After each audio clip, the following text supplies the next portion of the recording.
FIR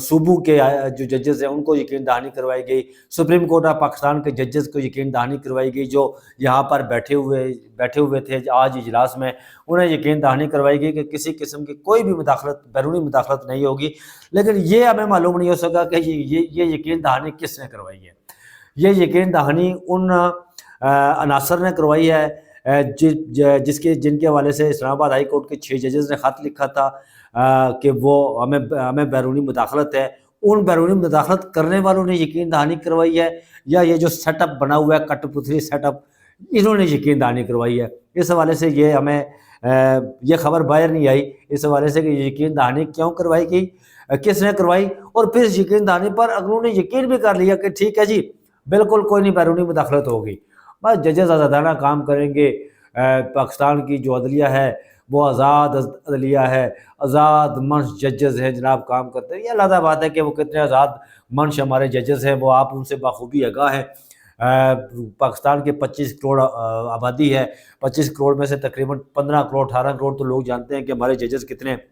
جو ہے وہ آزاد منش کام کرتے ہیں۔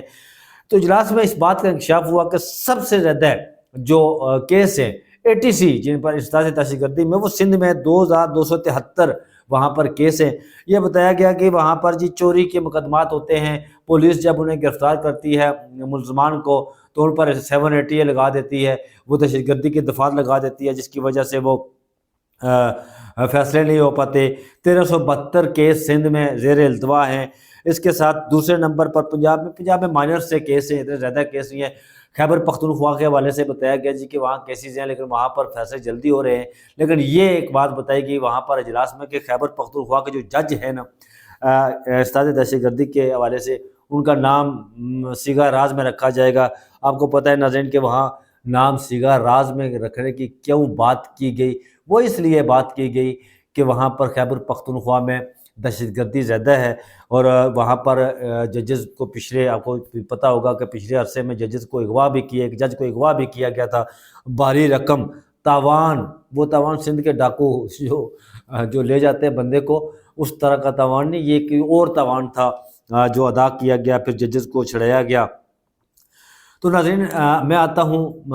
اچھا وہ اس پر یہ بس آج کی اتنی کارروائی تھی جو ہوئی۔ اس کے بعد اب 9 مئی کے حوالے سے جب تذکرہ ہوا تو چیف جسٹس نے انہیں خاموش کرا دیا کہ بس مطلب خاموش ہو جائے، اس سے آگے کچھ بھی نہیں ہوا۔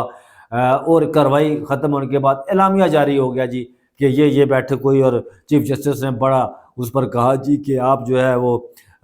فوری فیصلے کریں، رغبت سے فیصلے کریں، جلدی سے فیصلے کریں۔ انہوں نے شکریہ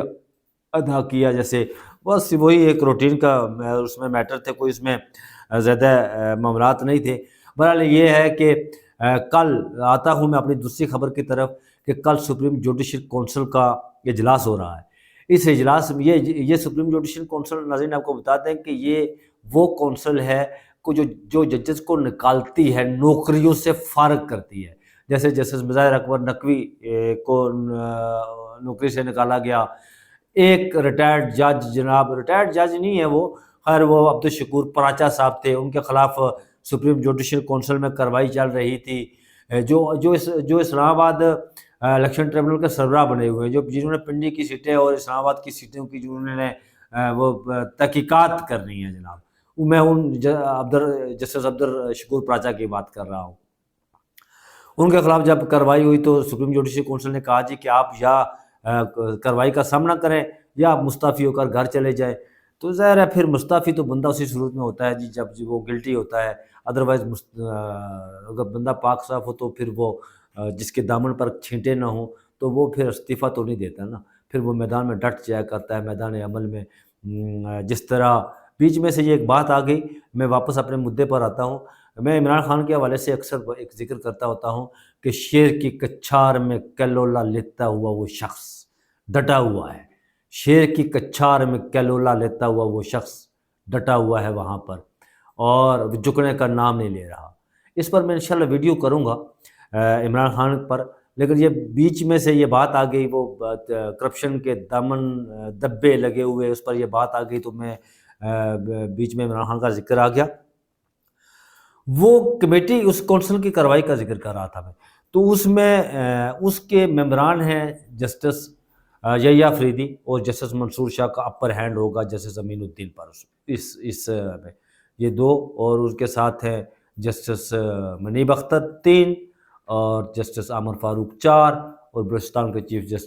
جسٹس ہاشم کاکڑ، یہ 5 سپریم جوڈیشل کونسل کے 4 ممبر ہیں، اور چیف جسٹس یحییٰ فریدی اس کے چیئرمین ہیں۔ یہ کل اجلاس انہوں نے بلایا ہوا ہے، اور جسٹس امین الدین اور جسٹس نعیم اختر افغان پر بڑے سیریس قسم کے اور بڑے سنجیدہ نوعیت کے الزامات ہیں۔ ناظرین، آپ کو یاد ہوگا کہ جب 12 مئی کا جو فیصلہ آیا تھا سپریم کورٹ کا پاکستان تحریک انصاف کو مخصوص نشستیں دینے کا، تو اس میں جسٹس امین الدین خان اور جسٹس نعیم اختر افغان نے ایک نوٹ لکھا تھا جس میں اداروں کو اکسایا گیا تھا کہ آپ جی فیصلوں پر عمل درآمد نہ کریں، آپ بائنڈنگ نہیں ہیں، آپ پر توہین عدالت نہیں لگے گی۔ میں نے یہ دنیا کی ہسٹری میں، عدالتی تاریخ میں جتنا میں چونکہ طالب علم ہوں، میں کتابیں پڑھتا ہوں، کتابیں پڑھنا میرا بڑا محبوب مشغلہ ہے۔ میں جتنی دنیا کی میں نے عدالتی تاریخ پڑھی، جتنی سیاسی تاریخ پڑھی، میں نے کہیں نہیں دیکھا کہ کسی عدالت کا جج اگر اکثریتی فیصلہ آ جائے، گو کہ اس جو اختلافی نوٹ ہے اس کی اہمیت کوئی نہیں ہے، لیکن انہوں نے جو کام کیا اس میں بعد میں جسٹس منصور شاہ نے اپنے فیصلے میں لکھا کہ برادر ججز نے اداروں کو اکسایا اور کہا کہ آپ فیصلے پر عمل درآمد نہ کریں، یہ سپریم کورٹ کے جج رہنے کے بھی قابل نہیں ہیں، یہ ان کی جو شیان شان ہے وہ نہیں ہے۔ یہ بڑے سیریس قسم کے اور سنجیدہ نوعیت کے جو ہے وہ الزامات ہیں۔ اس پر سپریم جوڈیشل کونسل میں کارروائی چلتی ہے تو ان دانوں صاحبان کو گھر جانا پڑے گا، اس کے علاوہ کوئی چارہ نہیں ہے۔ لیکن پھر جس طرح وہ جسٹس امین الدین خان بنے آئینی بینچ کے سربراہ، تو پھر وہ جو ہاتھ ہے ان کی پشت پر، اب تو پھر کچھ بھی ہو سکتا ہے۔ بہرحال اگر آئین اور قانون کے مطابق چلا جائے تو ان دونوں ججز کو نہ صرف گھر جانا پڑتا ہے بلکہ انہیں جیل یاترا، کوئی جمہوری ملک ہوتا تو جیل یاترا ہو جاتی ہے، لیکن یہ جمہوری ڈیموکریٹک، صرف ہمیں کاغذوں میں جمہوریت ملتی ہے، ڈیموکریٹک کاغذوں میں ملتی ہے۔ جمہور میں ہم جمہور ہیں، ہماری آواز کون سنتا ہے؟ یہاں پر کون سنتا ہے؟ نکارہ خانے میں طوطی کی آواز کون سنتا ہے؟ کوئی نہیں سنتا۔ یہاں پر صرف طاقتوروں کی آواز چلتی ہے اور انہی کی سنی جاتی ہے۔ تو ناظرین، ایک اگلی خبر جو میں نے آپ سے شیئر کی تھی وہ یہ تھی کہ جوڈیشل کمیشن کا اجلاس چیف جسٹس یحییٰ فریدی نے بھی طلب کیا، وہ بھی کل اجلاس ہو رہا ہے، اور اس اجلاس میں جناب آئینی بینچ سندھ ہائی کورٹ کا آئینی بینچ وہاں پر بنایا جائے گا، وہاں پر آئینی بینچ نامینیشن دی جائے گی، آئینی بینچ کا سربراہ بنایا جائے گا۔ اور سندھ حکومت نے یہ کیا تھا کہ وہاں پر جو 26ویں آئینی ترمیم کے خلاف وہ سندھ ہائی کورٹ اس کے کیس کو سن رہی تھی، تو وہ سندھ حکومت نے فوری قرارداد پاس کی اور آئینی بینچ کی قرارداد پاس کی۔ تو اس طرح پھر چیف جسٹس یحییٰ فریدی نے سندھ ہائی کورٹ کو کہا جی کہ بس اب قرارداد پاس ہو گئی ہے، اب یہ کیس آپ نہ سنیں۔ اس وقت پنجاب میں قرارداد پاس نہیں ہوئی، بلوچستان میں نہیں ہوئی اور پشاور میں نہیں ہوئی، لہٰذا پنجاب، پشاور، بلوچستان میں آئینی بینچ نہیں بنیں گے۔ اسلام آباد ہائی کورٹ کے حوالے سے فیصلہ جو ہے پارلیمنٹ کرے گی، وہاں پر بھی کوئی قرارداد پاس نہیں ہوئی، تو اسلام آباد ہائی کورٹ میں بھی آئینی بینچ نہیں بنے گی ابھی تک۔ تو یہ تھی۔ اور جو شام گئے یہاں پر وہ ٹھٹرتے ہاتھوں کے ساتھ دستخط کیے جناب MBBS، جب وہ وزیر اعظم ہوتے تھے نا تو انہیں MBBS کہا جاتا تھا، میاں بیوی بچوں سمیت، جناب یوسف رضا گیلانی صاحب، وہ مشہور زمانہ آپ کو پتہ ہے، وہ ہار ترکی والا جب وہ سیلاب آیا تھا تو خاتون اول نے دیا تھا، تو انہوں نے وہ اپنے گھر لے گئے تھے بغیر کوئی پیمنٹ کیے، بعد میں کیس بھی چلا تھا تو انہوں نے اس کو واپس کیا تھا۔ انہوں نے ٹھٹرتے ہاتھوں کے ساتھ جناب ایک شام کو ایک نوٹیفیکیشن جاری کیا اور اس میں سائن کیے صدارتی ہاؤس میں بیٹھ کر، کیونکہ اس وقت جناب صدر پاکستان آصف زرداری صاحب جو ہیں وہ اللہ تعالیٰ انہیں جو ہے وہ صحت کاملہ دے، وہ کہتے ہیں کہ جی ان کا پاؤں فریکچر ہوا ہے تو وہ 4 ماہ کے لیے بیڈ ریسٹ پر ہیں 120 دنوں کے لیے، تو وہ دبئی میں ہیں۔ تو ٹھٹرتے ہاتھوں کے ساتھ پھر وہ جن کا بیٹے بھی، بیوی بھی، بچے بھی، یہ اس وقت کی بات کرو جب وہ وزیر اعظم تھے یوسف رضا گیلانی،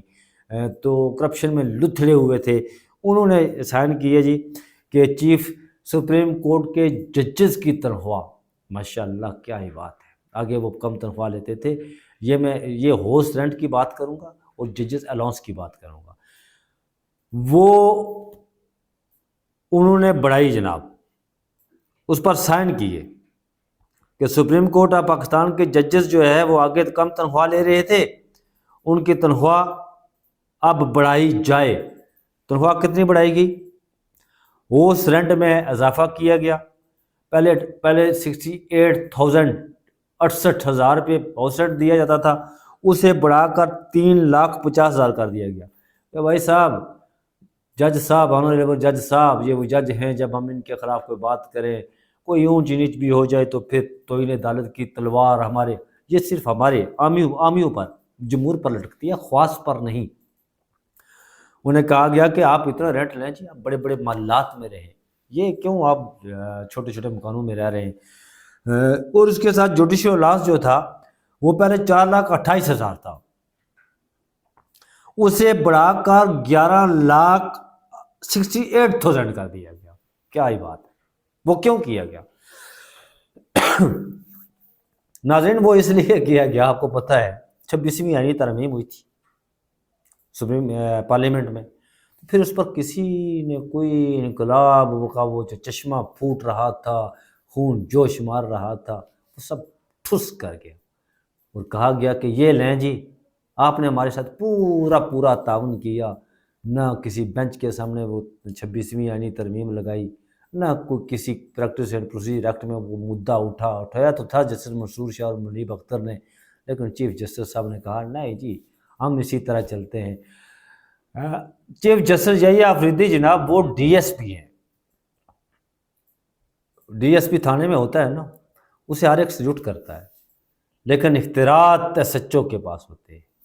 چیف جسٹس یحییٰ آفریدی سپریم کورٹ کے چیف ڈی ایس پی ہیں، جنہیں سلیوٹ تو ہر کوئی کرتا ہے، لیکن اختیارات جو ہے وہ جناب جسٹس امین الدین کے پاس ہے، جو محبوب ہیں جناب حکومت کے، جو محبوب ہیں جناب طاقتوروں کے، جو محبوب ہیں جناب نون لیگیوں کے، جو محبوب ہیں پیپلز پارٹی کے، ان کے پاس اختیارات ہیں۔ تو یہ غریب ملک ہمارے پاس، وہ کہتے ہیں دنیا میں ہم بیک کٹورا لے کر جا رہے ہیں نا، کٹورا ہاتھ در پر جاتے ہیں کہ بیک دیجیے جی ہمیں، ہمارا خزانہ خالی ہے، لیکن یہاں پر نوازنے کے لیے تو بوریاں کھول دی جاتی ہیں۔ وہ کہتے ہیں نا کہ بازار مصر جب لگتا ہے تو یہاں پر خریدار تو آتے ہیں، ہر طرح کے خریدار، دام بڑھاتے بھی ہیں، کم دام والے آتے ہیں، اور دام جب بڑھتے ہیں تو پھر بولی لگتی ہے، تو پھر یہی حساب یہاں پر بھی ہوا۔ برحال چلیں ناظرین، کل انشاءاللہ اللہ خیر کرے تو آپ کی اور میری زندگی رہی تو کل بڑا اہم دن ہے، بڑا ہنگامہ خیز دن ہے کل، اس بڑی اہم خبریں ڈیولپمنٹس ہوں گی، اس پر آپ کو اپڈیٹ کریں گے۔ اس کے ساتھ انشاءاللہ ایک ویلاگ میں کرنٹ سچویشن پر کروں گا کہ عمران خان جو شیر کی کچھار میں کیلولا کرتا شخص، اس کے بارے میں ہمیشہ کی طرح اس درخواست کے ساتھ کہ یہ چینل آپ کا اپنا چینل ہے، میرا چینل نہیں ہے، اس کو سبسکرائب کیجئے گا، اس کی ٹلی بجائیے گا، اور میرے لیے دعا کیجیے کہ میں آپ کے لیے دعا کرتا ہوں۔ مجھے دیجیے اجازت، اپنا بہت سارا خیال رکھیے گا، اللہ حافظ۔